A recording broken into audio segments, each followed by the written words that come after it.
Today we're going to go over my supplement tier list. So what I value as supplements, what are shit, what are good, what are things that you should definitely be taking, and some things you might want to consider taking, and some things that are a little bit of evidence, but yeah. Alright. Just an FYI, I'm not affiliated with MyProtein. It's just I use them, and if they want to give me a sponsorship deal, let's face it, they're not watching this, but if they want to give me a sponsorship deal, I'll happily take it, because protein's expensive these days. So it's creatine. Right. So first things first. Alright. We have gummies. So anything that is a gummy, so this is a multivitamin gummy, you've got creatine gummies, you've got every tablet now seems to have a gummy variant that you can have. I don't know why they've got these. I don't know if it's because they're trying to play up to the fact that a lot of us are just children at heart, and in all honesty, if gummies were in fact decent, which they're not, I'd probably take a gummy over a tablet any day of the week. But the issue you've got with gummies is the process of which they're building them or making them is quite a heavily processed from a heat perspective, which degrades quite a lot of the supplements within them. So more so when it comes to creatine gummies, and more so those kind of things, multivitamin gummies, I wouldn't be touching. Alright, so gummies, first of all, gummies go into our garbage tier. Okay, so I'll be recommending this S tier ones. Alright, and then you've got good, mid, not worth it, and then you've got garbage, which gummies go into. Alright, secondly, we've got fish oils. So fish oils contain something called EPA and DHA. When it comes to omega-3 and fish oils, they're actually called the nutraceuticals, so nobody can patent what's actually in them. So nobody can patent these oils, these essential fatty acids as they were, because of how good they actually are, because they're very beneficial and obviously they're naturally occurring. So you've got a reduction in depression symptoms, you've got decreased risk of cardiovascular events, you've got a decrease in blood pressure, and you've got a link to decreased waist circumference. So this is where, like, directly from a performance perspective, they're not going to suddenly make you gain loads of muscle or lose loads of body fat. They increase the ability for your cells to do what they need to do. Okay. From dosage perspective, you need 1 to 2 grams of EPA and DHA, which usually account anywhere between 3 and 6 grams of fish oil itself. And unfortunately, we don't really get this as much from seafood as we used to, because the salmon quality in the Atlantic is getting lower because we're overfishing. The amount of omega-3 that's in salmon is dependent on where we actually catch the salmon. So salmon's food or fuel source is the omega-3 itself. It is the fat that they carry. We're not allowed to fish them on the way to their spawning place, where spawning grounds, feeding ground, mating grounds, I don't know. Whatever fish do, right? Spawning grounds, I think. So we're not allowed to catch them on the way there, because obviously that's overfishing.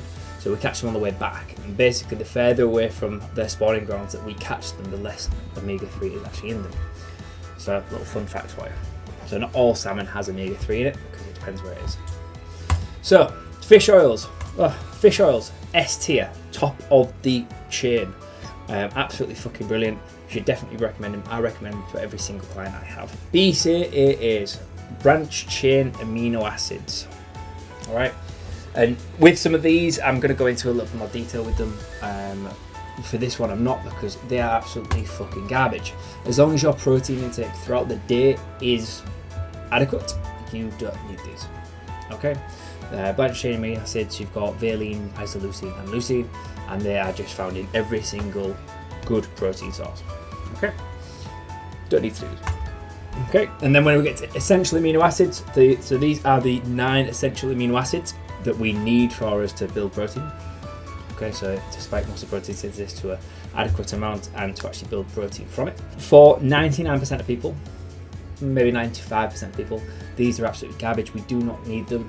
Okay, they are going to go into garbage tier, with a slight caveat that if you are vegan or vegetarian and you struggle to find adequate protein sources, or you find that supplementing with protein powders like pea and soy and things like that are just not agreeing with you, then I would always use essential amino acids to bump up any protein source you have to actually create a complete protein source. Okay, so even though they are in the garbage tier, as they quite rightly should be, they are going to also come with a caveat of, if you're vegan or vegetarian, I will probably recommend them to you. Okay, then we've got a multivitamin. Let me get my notes out. So, one of my clients may be ill this week, that's why I'm coughing, I apologise. So, a multivitamin is there to cover the cracks, okay? Especially when you're in a deficit, when you're dieting, you're going to have less food going in, so therefore you have less micronutrients going in. So multivitamin is there to cover what you don't get. So you do need a decent one. I use the one for my protein. Hashtag if you want to give me a sponsorship deal, I will happily take it. But this isn't a case of I've got a multivit, so therefore I can eat shit. Okay? Alright, it is just a safety net essentially. It is to cover the things that you definitely aren't going to get and some things that you might not get. And it's less necessary in a surplus or when you're at maintenance, because the abundance of food is going to be higher and you're going to have more variety. So therefore it goes into good tier. It only goes into good tier here, so it is below omega-3. Alright, then we've got creatine. Just an FYI, I can't remember what order these are in because I couldn't see the thumbnails on the tier sheet, so yeah. This is a surprise to you as it is to me. So creatine is the most researched no, it's not. It is the most researched supplement on the planet. I was going to say white powder, but caffeine's in this as well. So creatine is the best thing you can take, all right? And there's a lot more research coming out of it around sort of the cognitive aspects. I'm going to focus purely on the muscular and the physical components that have it. So what you've got to find is that creatine is a naturally occurring product. All right, it is within your muscles already. So we've got a phosphocreatine system, which is part of the initial energy system of ATP resynthesis. All right, and probably lasts around 10 seconds. You have 10 seconds right now. If you supplement with creatine, we might be able to make that to 12 to 15 seconds at a very, very, very, very big push. Okay, really is a big push. Like it's probably going to be 12 seconds. All right, when it's used long term, we see an increase in both performance, size, strength, and muscle mass. Because if you are able to perform for that little bit longer, you're able to lift a little bit heavier, you're able to lift a little bit, you're able to get that extra rep out a little bit heavier maybe, and then that increases both power, strength and muscle mass later down the line. Whilst creatine is found within protein products, so it's found within salmon and beef quite heavily, but you need about 5 kilos of salmon, I think it is, or a kilo of salmon to get 5 grams. It degrades really, really badly within heat. So if you put your powder in a coffee in the morning, I've had some clients do that in the past, but it does degrade the creatine. It doesn't make it unstable by any stretch of imagination, it just makes it ineffective. So you do have to be very careful about how you consume it, and from a heat perspective. So we don't want to use it in cooking and things like that. And that's why the creatine that you might see within steak and beef and salmon isn't really something that we can use because of that heat. For this to be effective, you can load creatine. There are some pretty useful creatine loading protocols, like 20 grams a day, but 20 grams of creatine a day when you've not used it before, fuck, it sucks. It really just play havoc with your stomach, and it's just not worth it. So I would always recommend 3 to 5 grams per day of creatine, and after about 2 weeks, you'd put enough in to have that loading period anyway, and then you just take 3 to 5 grams per day for pretty much the rest of your life, not really. Alright, and you'll see the benefits from that. You might see a little bit of water gain, but that just means it's working because of the cell swelling that occurs. Alright, timing doesn't matter, although if we're going to go into like the 0.001%ers, I would have it after I train because it's a chronic thing. It's not like caffeine where you have it and then 45 minutes later you see the benefit of it. This is you have it and you see the benefit later, 4, 5, 6 weeks down the line. Alright. You might see a shift in body weight going up because that's just the cell swelling that's occurring, and you do not need to load it technically. However, all in all, that does put creatine in S tier. Alright, so it is in the best tier. I would always recommend it for clients, and I do recommend it to clients alongside omega-3 and multivit. There is going to be a theme about what I tell my clients to have and where they go in this tier system. Alright. I don't know what's next, so let's find out. Oh, another legend. Vitamin D. So we synthesize vitamin D from within the skin from sunlight as we're exposed to sunlight. Alright, so I live in the UK, as does probably everybody that watches this, all 3 of you. And between September and March, you do not get any sunlight at the angles of which you can get UV from. Okay, so typically between September and March, I get my clients to double dose, so I take 2 gels instead of 1. All right, and within the food chain that we eat, typically we don't really get much anywhere. Probably argue that 60 to 70% of the people in this country, in the UK, are deficient in vitamin D, and deficiency does also increase fat gain. And the reason that it has such an impact on things like this isn't because of the actual vitamin D itself, it's what the vitamin D can do. So one, it increases your immunity. So the healthier you are, the less time you're going to spend in bed, the more time you're going to spend out and about eating well and going to the gym. Vitamin D also reduces fatigue. So the less fatigued you are, the more impetus you're going to have to go to the gym. You're going to build more muscle, you're going to gain more strength, and you're going to hold less body. I would always recommend taking vitamin D supplementation. Ironic that I take mine and I'm ill this week, but it is what it is. I do blame my client, she knows who she is. So I would take 4,000 to 5,000 IUs a day, so international units, works out about 25 nanograms, I think it is. I'm not 100% sure, don't quote me on that. And I would double dose during September to March.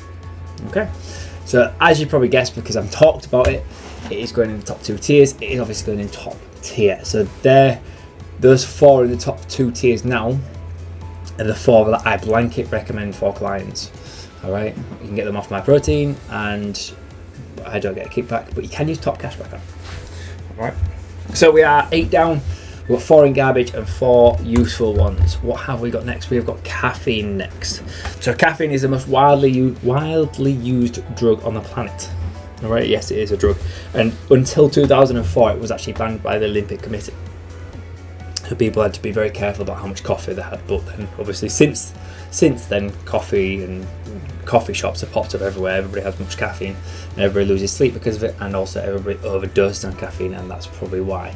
This isn't going to go into S tier, little spoiler alert. All right, so caffeine increases muscle excitability, which is really good when it comes to fast twitch muscle fibers. It's really good when it comes to reaction times, and it's really good when it comes to decision making. But when I say decision making, it doesn't make your decisions better, it just makes them faster. Okay, so if you've had a bad night's sleep because of caffeine won't make your decisions better, it just makes your bad decisions faster. Because caffeine is a stimulant, there is a dose-response relationship, all right, but there is also a effect where the more you have it, the less that effect becomes apparent. All right, so you become almost immune to the effects of caffeine after a while because of habitual use. So if you have quite a lot of coffees and White Monsters, or even Red Bulls and things like that, even pre-workouts, you're going to become more and more desensitized to the caffeine. So you probably don't even think it's working sometimes. You still get the ergogenic effects of it. So you still get the improvements of caffeine from it.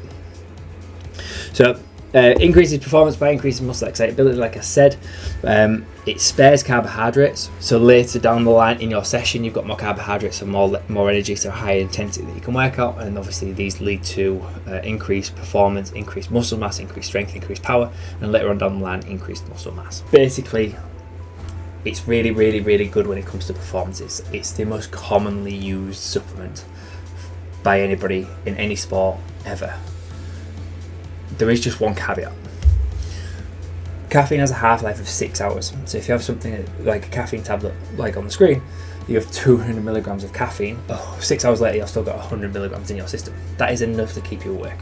We've now got research lately that says that 13 hours after you've had the caffeine ingestion, you are still going to struggle to sleep. Okay, so now you've got the trade-off of, do you want that improved decision making, muscle excitability, carbohydrate sparing, strength and power and muscular endurance, or do you want to sleep better, which is also going to give you all of that? So now we've got that toss up. It is basically a day by day decision that I think you've got to make. I don't have pre-workouts because I don't think pre-workouts are very, very good. I think they're just awfully dosed. But the only thing you really use a pre-workout for is caffeine. All right. Nobody likes the taste because they're sour, because it's got citric malate in it, which we'll talk about later. And they've all got beta-alanine in, which we'll talk about later, which makes you itch like fuck, which is horrible because it makes my bum all itch and I don't like it. But you do it for the caffeine. So if you want caffeine before you work out, have caffeine tablets because they're about 34p for 200, right? It's cheap as hell.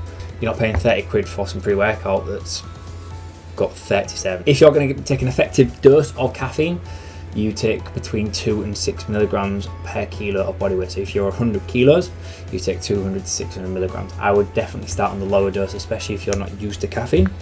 And if you're training on an evening, I would definitely take 0 to 200 milligrams. I wouldn't take too much, depending on what time you'd like to go to bed. Because I don't think you'd be going to bed at that time if you had 600 milligrams. Okay? And because of that toss-up, because of that, yes, it's great and it's fucking brilliant, and you'll see all these really, really good things about it, and then there's this slight negative that I think I value sleep too much, or I value sleep so highly, so this goes into good tier. It doesn't go into S tier, it goes into good tier, and I'm 100% sure. So magnesium is a supplement that is really good for sleep. It really helps sleep. And most people are probably going to benefit from magnesium supplementation. It's really good for male hormones, it's really good for females hormones, and it's really good for helping you sleep. Like I said, it isn't worth it. With all the other supplements, we struggle to get them in our diet, whereas magnesium is found in very, very commonly in foods. And things like nuts and seeds, which, because of the very low fat diets that we all typically go on, myself included, I'm a big advocate of them. Magnesium isn't found in our diets as much because we don't eat as many nuts and seeds and things like that. Pumpkin seeds are really, really high in magnesium. Alright, so what I do before bed, because magnesium helps me sleep, and I'm now questioning if I spelled magnesium right as well, is I'll have some oats before bed, oats milk, I'll have some honey, and I'll have some pumpkin seeds. That is enough magnesium in 30 grams of pumpkin seeds to boost my magnesium up and help me. It's one of those supplements where, depending on diet, if you're going to need them, I'm going to put this into a mid tier. I don't think it's a supplement that we definitely need by any stretch of imagination, but it's something that you might want to take. Citrulline malate. Citrulline malate is a combination of citrulline and malate. So citrulline malate. So it combines citrulline, which is a non-essential amino acid, and malate, which is an intermediary for the Krebs cycle. Basically, it means it helps with energy production. It is also found in pre-workouts, all right, usually as citric acid, and the reason that it's citric acid is just because it holds and binds better, and it's also the reason that pre-workouts are always sour flavoured. It's because of the citric acid in it. It's citrulline malate, citric acid, all right. And the reason it's in pre-workouts is because it's a vasodilator, so it increases blood flow. Basically, it helps you feel the pump more when you train. So that big pump in our biceps is really nice. Increases blood flow by increases nitric oxide. So that's not the stuff you find in your cars, I believe. Not 100% sure. And that nitric oxide is a vasodilator. And that also helps clear ammonia. So ammonia is a byproduct or a metabolite that comes off protein breakdown. Part of malate's job within the Krebs cycle is to slow down the lactate production. Theoretically, this all makes sense. All right, there isn't as much research on this as is with everything else. Like everything else is a lot more research. It's the least research one on here, and it's something that I would only have if I had a pre-workout. I wouldn't go out my way to buy this. But because the research is quite compelling from what little there is so far, it is going to go into mid-tier with magnesium, because I would say this is circumstantial. People are going to have pre-workouts. If you want to increase the pump and feel like you get a little bit more of a ritualization from that pre-workout, and you feel like you get a little bit better pump, and that gives you a little bit more, then yeah, brilliant. Okay, collagen. It's absolutely garbage, don't buy it. This goes into garbage tier. It has absolutely no place within any muscle or health fitness kind of regime. This is all skin and beauty.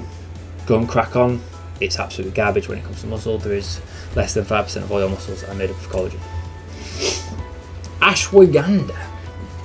So ashwagandha is it's called Indian ginseng. All right. So it is a herbal remedy for anxiety and stress. It does help both of those. All right. You would take 500 milligrams of this. Is it something that I would recommend on a day-to-day basis for everybody? Absolutely not. But this does go into a mid-tier because the research is pretty good on it. It's just not something that I would be telling people to have. And then finally, we beta alanine. Okay, or as I just call it, beta. Basically, beta alanine is the thing they put in pre-workouts that makes you it. All right, so that paresthesia that you get is part of the reasons it's in pre-workout, because it gives you that feeling that something's happening when in reality nothing's happening. So beta-alanine takes 4 to 10 weeks of loading at a much higher dose than what's in your pre-workout for it to become effective. And even then, it's not even as effective for weight training as other things. So beta-alanine works best when it's something between 30 seconds and 10 minutes. And most of your sets won't last 30 seconds. You might get 1 or 2 that are getting a bit better, but this is something that I would definitely use for sprinters, athletes, power sports, or even high rocks, CrossFit, etc. Definitely use it for them. The reason that beta-alanine works is because beta-alanine is a precursor to something called carnosine, and carnosine acts as an intracellular hydrogen buffer. And what that means is that it clears up some of the hydrogen offset through the breakdown of ATP, so the breakdown of energy, and it reduces the onset of the buildup of lactic acid. Alright, so it helps with lactic acid clearance. Creatine also does this, but to a lesser extent. If you can delay the onset of that burn, of that muscle fatigue, obviously you're going to get more muscular endurance, and that therefore increases the amount of power, the amount of strength, and the amount of tension you can build on that muscle, therefore increasing muscle mass on a long period of time. The only issue you have with beta-alanine, and the reason that it's not seen fucking everywhere, is because it takes 4 to 6.4 grams per day. The itch comes after about a gram. Some people like the itch, those people are weird. I don't like it more than bumhole itches. It's not for me. I'm not going to judge, but it's just not for me. So if you're going to take it in 4 equal doses throughout the day, so either 1 or 1.6 grams per serving, and take it with food. That is the only way you're going to delay or reduce the itch, right? And pre-workouts usually taken on an empty stomach because they make you shit yourself or throw up otherwise, and that's why you itch so much with the pre-workout. And pre-workouts are underdosed anyway. But it does work. It is something that I'd probably say needs more recognition because the research is there. I did part of my masters on beta-alanine, and yeah, I really enjoyed researching it because there is a lot of cool research out there. If you can determine that the itches are worth it, I would put it in good tier, right? I'll definitely put it in there. And then one final note is I don't see whey protein as a supplement, all right? I just don't see it as a supplement, I see it as a food, but I would put whey protein in S tier as well, okay? If you have any questions or need any information about anything else, in the description below I've linked my fat loss guide and I've linked my gains guide, so you can have a look at them. Download them absolutely free, and they'll give you all this information and more about how to get leaner if you want to get leaner, and how to get bigger if you want to get bigger. I am currently in a gaining phase, so if you want to come join me on a gaining phase over Christmas, more than happy to have you along. Please like, follow, subscribe, and I will catch you on the next one. Cheers guys.